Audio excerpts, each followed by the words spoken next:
ரொம்ப அருமையா இருக்கு. திருப்பியும் 2026லயும் திமுக தான் கண்டிப்பா வரும். திமுக தான் என்றும் திமுக தான்.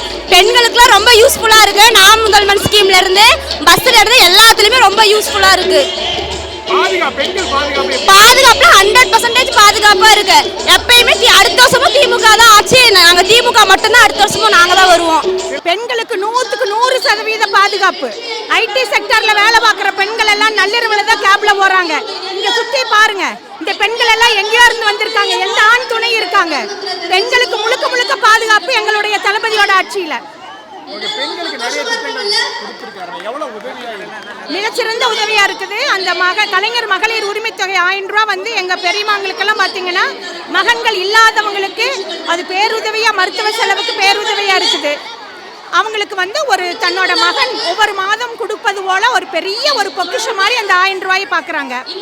அப்புறம் மகளிர் தமிழ் புதல்வன் புதுமை பெண் திட்டம், இடைநிற்றலை தவிர்த்து கல்லூரியில காலடி வைக்கிற மாணவிகளுக்கு ஒரு அப்பா ஸ்தானத்திலிருந்து எங்களுடைய தலைவர் கொடுத்து கொண்டிருக்கிறார். எப்பொழுதும் முத்தமிழ் கலைஞர் டாக்டர் அவர்களுக்கு பின்பு எங்களுடைய தானை தளபதியுடைய மகன் தங்க தமிழ் மகன் ஸ்டாலின் அவர்களுடைய ஆட்சி என்றென்றும் தொடரும்.